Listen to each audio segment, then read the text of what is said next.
Hey guys, I hope you're doing well. This is a very relevant subject matter right now, looking at our extended forecast.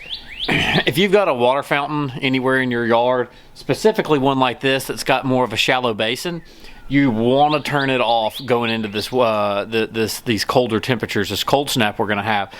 Typically in our area, it'll get cold enough for a little while and you might get some ice buildup on the outside of your fountain and it looks cool, but the reality is that our temperatures are going to be at or below freezing long enough that in most cases the entire fountain's going to freeze, and that's going to include the water that is inside the pump. And when the water inside the pump freezes, it's going to cause it to expand and it's going to break the impellers and it's going to cause a bunch of problems, and then it's going to be a big mess. You're going to have to get the pump or you have to get the fountain cleaned out, then the pump's going to have to be pulled and replaced. It could just turn into an expensive hassle when the simple thing to do would be just to go unplug it. Most of these have got a plug somewhere at the base, or in a case like this one, the plug's on the other side of the wall. Just go in the garage, unplug it.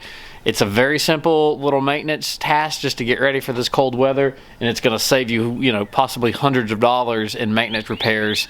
In a case like this, having to clean it and replace the pump is probably half the expense of the whole fountain. So anyway, just a tidbit, getting ready, a little prep work. Hope this helps. If you got any questions, need any suggestions, let us know. Y'all have a good day.